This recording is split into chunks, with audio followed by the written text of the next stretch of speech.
మీ అందరికీ ఓ విషయం చెప్పాలని పిలిచాను. ఏంటమ్మా?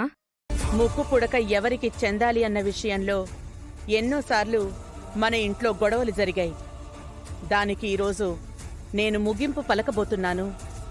అక్షయ్కే ఇస్తానంటుందా ఏంటి? శౌర్యకివ్వాలని నిర్ణయం తీసుకున్నాను.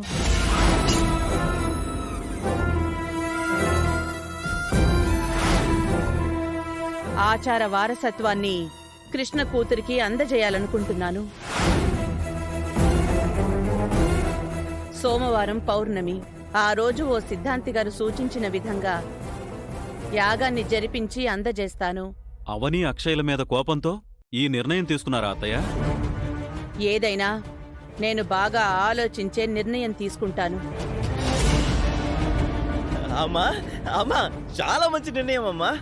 ఈసారి ఎటువంటి ఆటంకాలు వచ్చినా నువ్వు అస్సలు మాట తప్పకమ్మా. ఇంతవరకు జరిగినవేవో జరిగిపోయాయి. ఈసారలా జరగదు.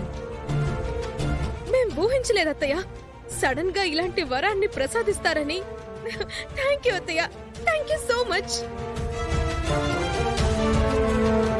పెద్దవాళ్ళు తప్పులను సరిచేయాలి కానీ తప్పులు చేయకూడదు కదా గ్రాని గారు. నువ్వీ విషయంలో జోక్యం చేసుకోకు. నీ వయసుకి తగ్గట్టుగా మాట్లాడు.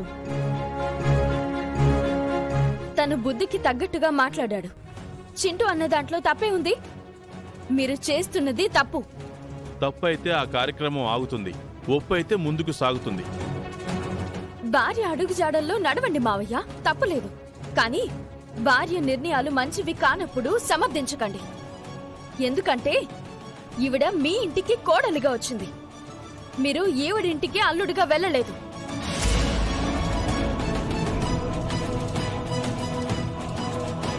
ఆచారం మీ వంశంకు సంబంధించింది, మీ పూర్వీకులకి సంబంధించింది. ఆనాడు మీ తల్లిదండ్రులు మీకు సూచించిందేంటి? జాతకం కలిసిన వారికే దక్కాలి అని కదా.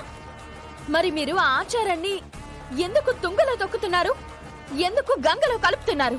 అంటే మా అమ్మ మీకిస్తే మంచిది లేకపోతే చెడ్డదా? మేమే దక్కించుకోవాలనే ఆశతో అడగడం లేదు వదినా. ఆచారాన్ని కాపాడాలని బాధ్యతతో అడుగుతున్నాను.